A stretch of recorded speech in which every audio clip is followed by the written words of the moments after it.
এক নজরে 25 আপনাদের সকলকে স্বাগত। আমি সুপ্রীতি রয়েছে আপনাদের সঙ্গে।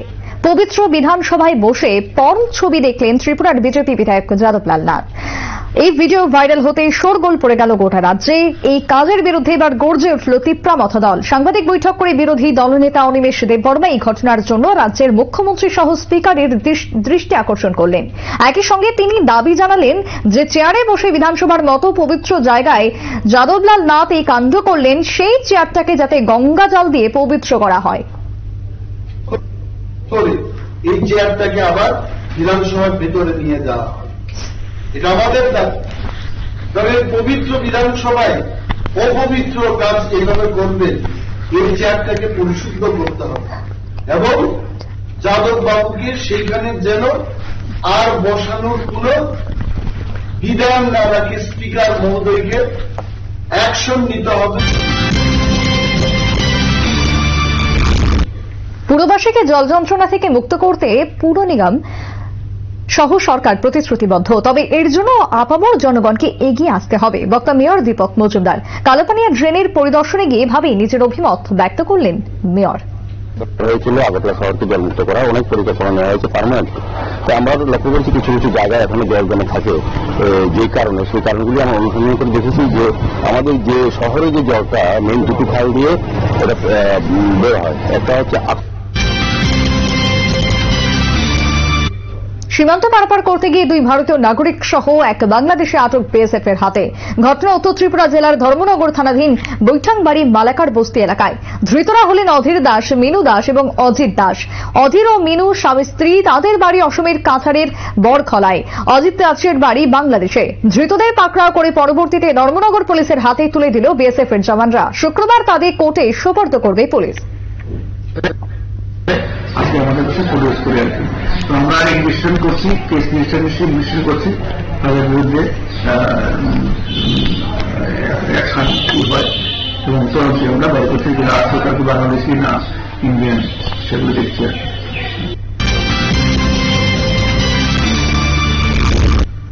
কমলপুর শহরে কমলেশ্বরী কালীবাড়ি দুর্গা মণ্ডপে এবং মন্ত্রীবাড়ি সংলগ্ন এলাকায় মহিলা পরিচালিত বাসন্তী মায়ের পুজোকে কেন্দ্র করে প্রচুর দর্শনার্থীদের ভিড়।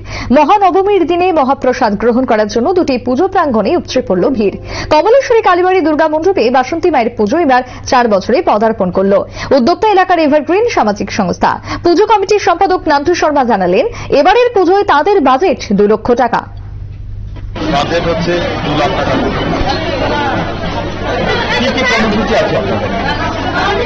এই পুজোকে কেন্দ্র করে আমাদের অনেকগুলো কর্মসূচি আছে। তার মধ্যে যেমন রয়েছে পুজো অর্চনা রয়েছে, তার সাথে সাথে রয়েছে দুপুরবেলা ফের যান দুর্ঘটনা। দুটি গাড়ির মুখোমুখি সংঘর্ষে গুরুতর আহত 4 জন। ঘটনা শান্তির বাজার মহকুমার সাইনবোর্ড এলাকায়। দুর্ঘটনার খবর পেয়ে দমকল কর্মীরা ঘটনাস্থলে পৌঁছে আহতদের উদ্ধার করে নিয়ে গেল শান্তির বাজার জেলা হাসপাতালে। আহতরা হলেন বিশ্বজিৎ দত্ত, তপন দাস, কমল সরকার এবং শঙ্কর দাস। বোলেরো গাড়ি এবং ট্রাকের সংঘর্ষে ঘটল দুর্ঘটনা।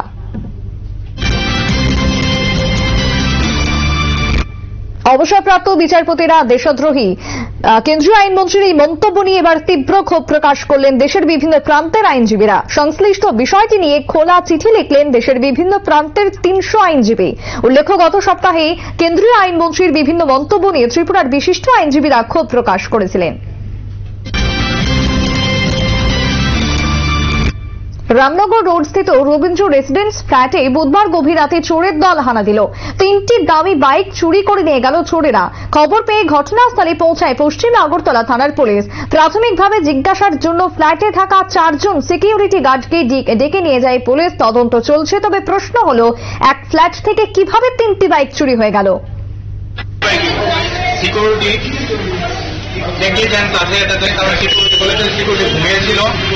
And this is the main concern, and I am requesting to the police to take care of this issue on a very serious.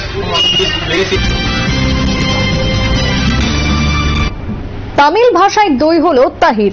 এতদিন তামিলনাড়ুতে দইয়ের প্যাকেটে স্থায়ী ভাষায় ব্যবহার হতো। সম্প্রতি কেন্দ্রীয় সরকার খাদ্য সংস্থা নির্দেশিকা জারি করেছে, তামিলে নয়, এবার দইয়ের প্যাকেটে হিন্দিতে লিখতে হবে দহি। কেন্দ্রীয় সরকার নতুন নির্দেশিকায় শোরগোল পড়ে গিয়েছে গোটা রাজ্যে। এই ঘটনায় ক্ষোভ প্রকাশ করেছেন খোদ রাজ্যের মুখ্যমন্ত্রী এম কে স্ট্যালিন।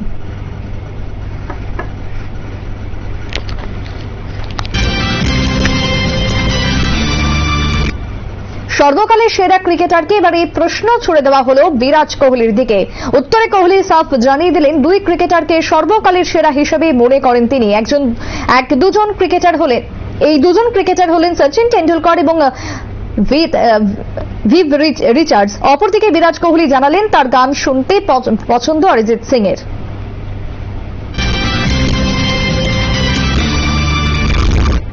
পড়াশোনা লাটে বৃহস্পতিবার মান্দাই বিধানসভা কেন্দ্রের বুড়াখা ট্রাইবেল কলোনি এসবি স্কুলে গিয়ে দেখা গেল বিদ্যালয়ে তালা ঝুলছে।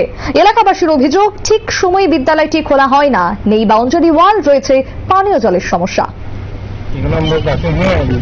এটা জল ওঠে না, ওই এখান থেকে নিচের থেকে তুলে আনা লাগে। মিড ডে মিল খাওয়ানি, মিড ডে মিল তো মধ্যে মধ্যে দেখে। তীব্র অস্বস্তিতে দিল্লি পুলিশ, ফের রাজধানী জুড়ে ছয়লা বিতর্কিত পোস্টার। প্রকারান্তরে যা প্রধানমন্ত্রী নরেন্দ্র মোদীর শিক্ষাগত যোগ্যতা নিয়ে প্রশ্ন তুলে দিয়েছে বলেই মনে করছে বিরোধী দলগুলি। নীল রঙের প্রচ্ছদপটে সাদা কালিতে হিন্দিতে লেখা পোস্টারে প্রশ্ন তোলা হয়েছে ভারতের প্রধানমন্ত্রীর কি শিক্ষিত হওয়া উচিত। সম্প্রতি আনুষ্ঠানিকভাবে মোদী বিরোধী পোস্টার প্রকাশ করেছিল অরবিন্দ কেজরিওয়ালের আম আদমি পার্টি। আপের পোস্টারে লেখা হয়েছিল মোদী হটাও দেশ বাঁচাও। এরপরই দিল্লির দেওয়াল ভর্তি নতুন এই পোস্টার।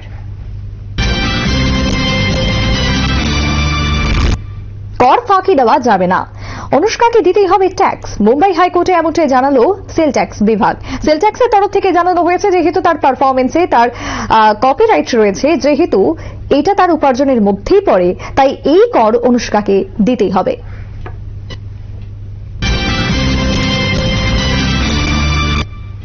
এবার রাহুল গান্ধীর বিরুদ্ধে মামলার হুমকি দিলেন পলাতক প্রাক্তন আইপিএল কমিশনার ললিত মোদী। ললিতের দাবি রাহুল ভিত্তিহীনভাবে তাকে চোর বলে দিচ্ছেন। এখনো অবধি কোনো আদালতে তার এক পয়সায় দুর্নীতি প্রমাণ মেলেনি। 2019 সালে কর্ণাটকের কেরলে এক জনসভায় রাহুল গান্ধী বলেছিলেন নীরব মোদী, ললিত মোদী, নরেন্দ্র মোদী সব চোরেদের পদবী মোদী হয় কেন? সেই মন্তব্যের জেরে সদ্যই অপরাধমূলক মানহানির মামলায় রাহুলকে 2 বছরের কারাদণ্ড দিল সুরাটের এক আদালত, যার জেরে রাহুলের সাংসদ পদটিও এখনো পর্যন্ত খারিজ হয়ে গেল।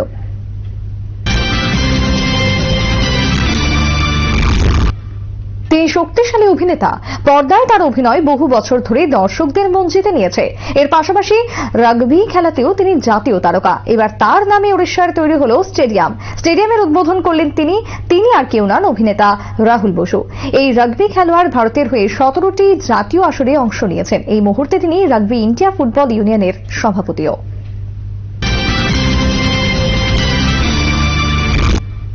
অসুস্থ পোপ ফ্রান্সিস ভর্তি রোমের হাসপাতালে। আগামী কয়েকদিন তাকে হাসপাতালেই থাকতে হবে। ভাটিকানের তরফে জানানো হয়েছে পোপের শ্বাসযন্ত্রের সমস্যা ধরা পড়েছে। কিছুদিন ধরে তিনি শ্বাসকষ্টে ভুগছিলেন। চিকিৎসকরা পরীক্ষা করতেই দেখা গেল অস্থিতিপর পোপের শ্বাসনালীতে সংক্রমণ রয়েছে। তাই তড়িঘড়ি পোপ ফ্রান্সিসকে ভর্তি করানো হলো হাসপাতালে। বর্তমানে তিনি হাসপাতালে চিকিৎসাধীন। কাশ্মীরের পাকিস্তান সীমান্তে বিস্ফোরণ, এতে তীব্র চাঞ্চল্য ছড়ালো গোটা এলাকা জুড়ে। বুধবার রাতে কাঠুয়া জেলার হ্যামলেট নামে একটি জায়গায় ভয়াবহ বিস্ফোরণ হয়। আন্তর্জাতিক সীমান্তের খুব কাছে এই বিস্ফোরণ হওয়ার কারণে আতঙ্ক তৈরি হল স্থানীয়দের মনে। বৃহস্পতিবার সকাল থেকে গোটা এলাকা জুড়ে ব্যাপক তল্লাশি শুরু করল স্থানীয় পুলিশ। বরাত ভালো, হতাহতের কোনো খবর পাওয়া যায়নি।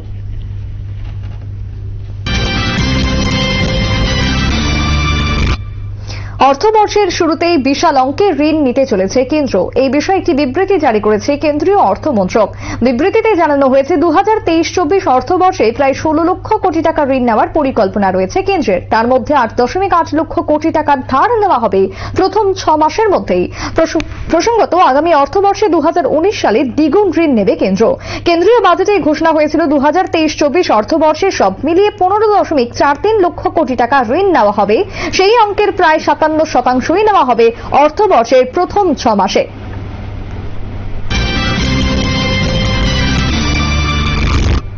ফের তরতরিয়ে বাড়ছে করোনার সংক্রমণ। গত কয়েকদিন ধরে লাগাতার ঊর্ধ্বমুখী সংক্রমণের হার, এবার সেটা রীতিমতো উদ্বেগের জায়গায় পৌঁছে গেল। গত 24 ঘন্টায় কোভিডে আক্রান্ত হলেন 3000-এর বেশি মানুষ। বুধবার এই আক্রান্তের সংখ্যাটা ছিল 2151, অর্থাৎ একদিনে আক্রান্তের সংখ্যা বেড়েছে প্রায় 40%। একই সঙ্গে দৈনিক পজিটিভিটির রেট বেড়ে দাঁড়ালো 2.73%। দেশে সক্রিয় রোগীর সংখ্যা প্রতিদিন একটু একটু করে বাড়ছে। কলকাতা হাইকোর্টে বড়সড় স্বস্তি পেলেন ক্রিকেটার মোহাম্মদ শামি। বধূ নির্যাতন মামলায় টিম ইন্ডিয়ার তারকা ক্রিকেটারের বিরুদ্ধে এখনই গ্রেপ্তারি পরোয়ানা নয় জানিয়ে দিলেন বিচারপতি শম্পা দত্ত। শামির বিরুদ্ধে জারি হওয়া গ্রেপ্তারি পরোয়ানার উপর স্থগিতাদেশ প্রত্যাহারের দাবিতে হাইকোর্টের দ্বারস্থ হয়েছিলেন তার স্ত্রী হাসিম জাহান, কিন্তু আদালত সেই আর্জি খারিজ করে দিল। বিশ্বকাপের বছরে এবং আইপিএল এর আগে এই বিষয়টা মোহাম্মদ শামির জন্য সত্যি স্বস্তির।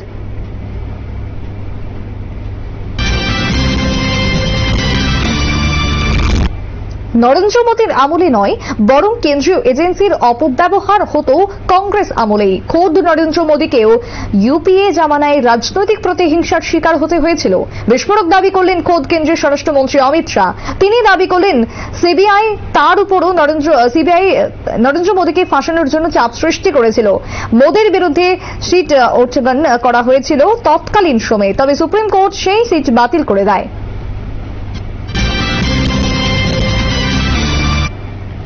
হাতে অস্ত্র নিয়ে তাণ্ডব এক যুবকের ঘটনা বিশালগড় থানাধীন দুর্গানগরের হাসান হোসেন পাড়ায়। অভিযোগ, মুজিবুর রহমান নামের এক যুবক কিছুদিন আগে নাকি বিদেশ গিয়েছিল, কিন্তু গিয়ে কোনো কাজ করতে পারেনি। 1.5 লাখ টাকা কোনো কাজে না লাগাতে পেরেই বাড়িতে এসে মানসিকভাবে অসুস্থ হয়ে পড়ে সে। বৃহস্পতিবার সকালে সেই যুবক হাতে রড নিয়ে মানুষকে তাড়া করতে থাকে।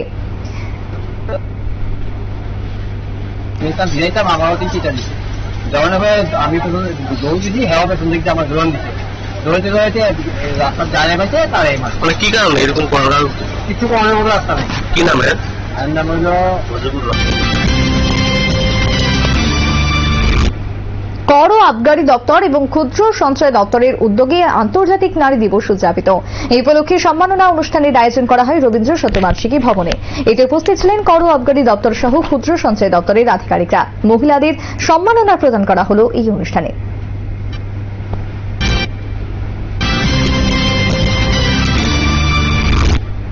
বুদ্ধ মন্দিরস্থিত শান্তিকামী সংঘের উদ্যোগে আগামী 2 তারিখ দাবা এবং বসে আঁকো প্রতিযোগিতা শুরু হবে। প্রতিযোগিতাকে ঘিরে শান্তিকামী সংঘের উদ্যোগে এক সাংবাদিক সম্মেলন করা হলো। সাংবাদিক বৈঠকে আয়োজকরা তুলে ধরলেন তাদের যাবতীয় প্রস্তুতির কথা। ওপেন চেস টুর্নামেন্টের আয়োজন করার সিদ্ধান্ত নিয়েছে।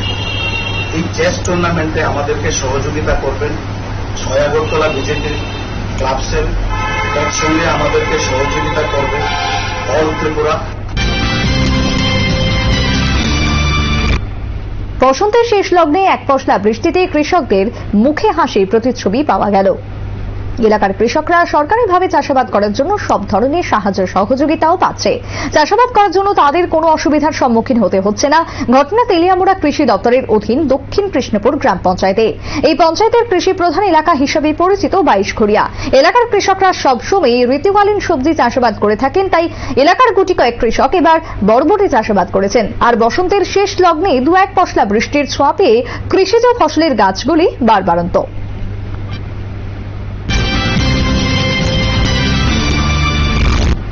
বাসন্তী পুজো চলছে রাজধানীস্থিত দুর্গাবাড়িতে।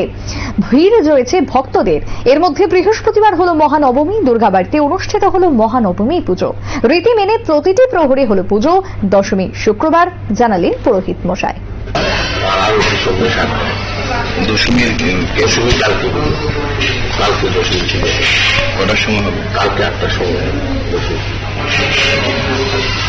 বিশ্বনাথীদের জন্য 10টার থেকে সবাই বরণ করতে পারবে মাকে।